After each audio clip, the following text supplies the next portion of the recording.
ሰላም እንዴት ናችሁ? ዶክተር ዳናይት ነኝ። በዛሬው ቪዲዮ የምናወራው ስለ ሐሞት ጠጠር ነው። የሐሞት ጠጠር እንዴት ይፈጠራል? ምክንያቶቹ ምንድናቸው? ሲኖር ደግሞ ምልክቶቹስ የምናያቸው ምልክቶች ምንድናቸው? ከዛ ደግሞ እንዴት እንከላከለው? እንዲሁም መቼ ወደ ሐኪም መሄድ እንዳለብን አላርም ሳይን ኦር ደግሞ ሲምፕተም የምንላቸውን እናያለን። ለዚህ ቻናል አዲስ የሆናችሁ ሰብስክራይብ አድርጋችሁ ተከታተሉ። እንዲሁም ደግሞ ሰብስክራይብ ካደረጋችሁ እንደዚህ ያሉ መረጃዎች እንዲደርሷችሁ የደወል ምልክቷን ተጫኑ። ወደ ቪዲዮ እንሂድ። ጉበታችን ሐሞት የተባለ ፈሳሽ ያመርታል።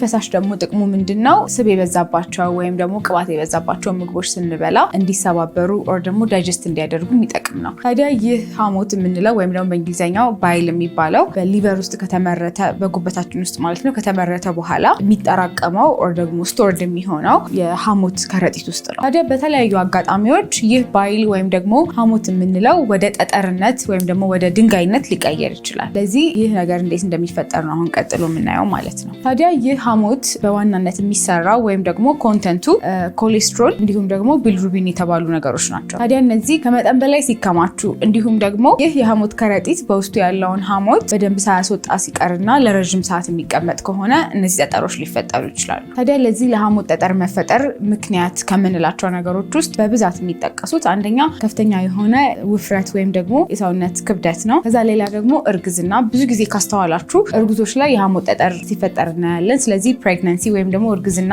ሌላው ሪስክ ፋክተር ከምንላቸው ውስጥ ነው። ሌላኛው ደግሞ በቤተሰብ ሊመጣ ይችላል። በቤተሰባችን ውስጥ አባት፣ እናት ሊሆን ይችላል፣ እህት፣ ወንድም ካለባቸው አንዳንዴ በቤተሰብ የሚወረስም ነገር ሊሆን ይችላል። እንዲሁም ደግሞ ሴት መሆን በራሱ ከሆርሞኖች ጋር ስለሚገናኝ የሐሞት ጠጠር ሊያመጣ ይችላል። ሌላኛው ደግሞ ከውፍረት በተቃራኒ በጣም ፈጣን የሆነ የክብደት መቀነስም እንደ ምክንያት ይጠቀሳል። የሐሞት ጠጠር ሲኖርብን በጣም ብዙውን ጊዜ ብዙን ፐርሰንት የሚይዘው አሲምፕቶማቲክ የምንለው ወይም ደግሞ ምልክት አያሳይም። ምልክት ሲያወጣ ግን በጣም ከፍተኛ የሆነ ህመም ይሰማናል። ይህ ህመም የሚገኘው ደግሞ ራይት አፐር ኳድራንት የምንለው በህክምና አጠራሩ በቀኝ በላይኛው የሆዳችን ክፍል በኩል ይገኛል። ከዛ እዛ ጋር ደግሞ ከ30 ደቂቃ እስከ ሰዓታት ሊቆይ የሚችል ህመም ይሰማናል። ይህ ህመም ደግሞ ብዙ ጊዜ የሚፈጠረው እንዴት ነው? ቅባታማ ምግቦችን በምንመገብ ጊዜ፣ ስብ የበዛባቸው ምግቦችን ስንመገብ ሐሞቱ ለመውጣት በሚሞክርበት ጊዜ ምክንያቱም ጠጠር ስላለ ጠጠሩ አላስወጣ ሲለው በሚፈጠር የጡንቻ መኮማተር ምክንያት የሚኖር ህመም ነው። ታዲያ ይህ ህመም ከዚህ ጋር ተነስቶ እንዳልኳችሁ ወደ ትከሻችን ወደ ቀኝ ትከሻ ሊሰራጭ ይችላል።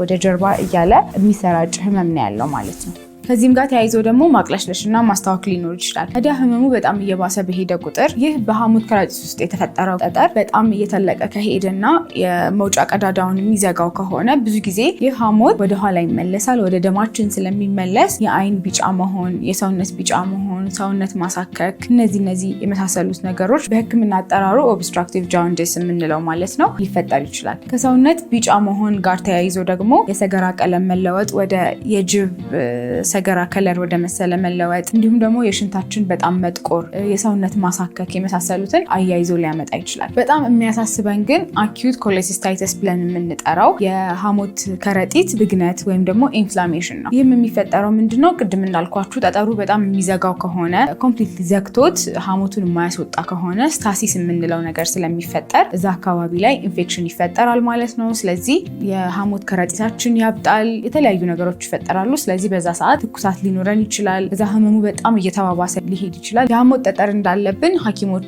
የሚነግሩን ወይም ደግሞ የሚያውቁት እንዴት ነው? አንደኛ ሂስትሪ እና ፊዚካል ኤግዛሚኔሽን የምንለው ነው። እናንተ ከምትነግሯቸው ከምልክቶቻችሁ ተነስተው እንዲሁም ደግሞ የአካል ምርመራዎች ይደረጋሉ። ከዛም ግን ዋነኛው ስቶን ወይም ደግሞ ጠጠር እንዳለ የምናውቅበት መንገድ አልትራሳውንድ ነው። አልትራሳውንድ ያዛሉ። በዚህ አልትራሳውንድ ላይ ደግሞ ኢንፍላሜሽን ያልኳችሁ ቅድም አኪዩት ኮሌስታይቲስ የሚባለው ተፈጠረ የሚያያሉ። እንዲሁም ደግሞ ጠጠሩ ምን ያህል መጠን አለው፣ የቱ ጋር ያለው የጋል ብላደር ወይም ደግሞ የሐሞት ከረጢት መውጫው ላይ ነው የዘጋው ወይስ እንዴት ነው የሚለው የተለያዩ ነገሮች ያነጻጽሩበታል፣ ያዩበታል ማለት ነው። ከዛም ከከፋ ደግሞ በአልትራሳውንድ የማይታይ ነገር ካለ ብዙ ጊዜ የሐሞት ከረጢት ቱቦች አሉ አንድ ላይ ተያይዘው የሚመጡ ማለት ነው። እነሱ ጋር ከሆነ ደግሞ ብዙ ጊዜ ኤምአርአይ እና ኤአርሲፒ የሚባሉ ምርመራዎች ሊካሄዱ ይችላሉ ማለት ነው። ስለ ህክምና ስናይ ደግሞ ብዙ ጊዜ የሐሞት ጠጠር ምልክት ካሳየ ነው ወደ ህክምና የሚካሄደው ማለት ነው።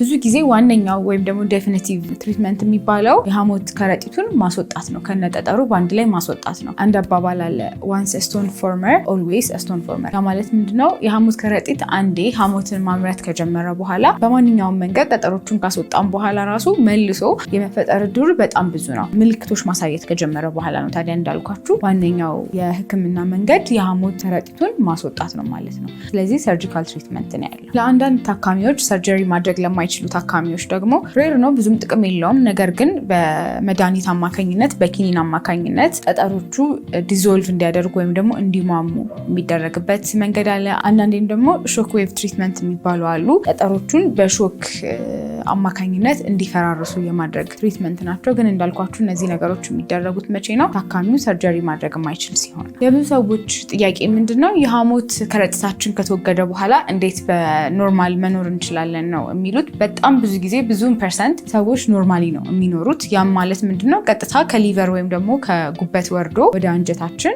ድሪፕ እንዲያደርግ ወይም ደግሞ እንዲወርድ ነው የሚሆነው ማለት ነው እንትኑ። ስለዚህ ስቶር አይደረግም እንጂ ዞሮ ዞሮ መኖሩ አይቀርም ይህ የሐሞት ምርት ማለት ነው። ስለዚህ በአንድም በሌላም መልኩ የስብ የበዛባቸው ምግቦች ስንበላ ሐሞታችን ዲዞልቭ ማድረጉ አይቀርም። ነገር ግን ከዚህ ቀደም እንደነበረው ላይፍ ስታይላችን ግን መቀጠል አንችልም። አበላላችንን ማስተካከል አለብን። እንዲሁም ደግሞ ጥሩ የሆነ ላይፍ ስታይል መከተል ይኖርብናል ማለት ነው። የሐሞት ጠጠርን ከመፈጠሩ በፊት እንዴት እንከላከለው ለሚሉት ነገሮች ብዙ ጊዜ ቅድም እንደነገርኳችሁ መከላከል የማንችልባቸው መንገዶች ይኖራሉ። በቤተሰብ ከመጣ እርግዝና ካለ የመሳሰሉት። ነገር ግን በራሳችን ደግሞ መጨመር የምንችላቸው ማገዝ የምንችላቸው ነገሮች አሉ። ጤናማ የሆነ የክብደት መጠን መያዝ፣ እንዲሁም ደግሞ ራፒድ የሆነ ወይም ደግሞ ፈጣን የሆነ የክብደት መቀነስ እንዳይኖር ማድረግ፣ እንዲሁም ደግሞ አመጋገባችንን ስብ የበዛባቸው ምግቦች አለመመገብ፣ የኮሌስትሮል መጠናችንን መቆጣጠር የመሳሰሉትን ማድረግ እንችላለን ማለት ነው። ስለዚህ ስብ የበዛባቸው ምግቦች ስትበሉ ሆዳችሁን የሚነፋችሁ ከሆነ እንዲሁም ደግሞ የማቅለሽለሽ በጣም የመረበሽ አይነት ስሜት ካላችሁ ቅድም ያልኳችሁ ጋር ራይት አፐር ኳድራንት የምንለው ወይም ደግሞ በሆዳችን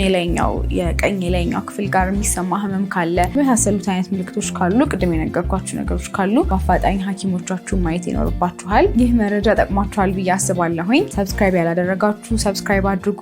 ካደረጋችሁም የደወል ምልክቷን ተጭናችሁ እንደዚህ ያሉ መረጃዎች ሲለቀቁ ብሎ እንዲደርሳችሁ ይረዳል። ይህንን ቪዲዮ ደግሞ ይጠቅማል ለምትሉት ሰው ሼር አድርጉለት፣ ላይክም አድርጉ። አመሰግናለሁ።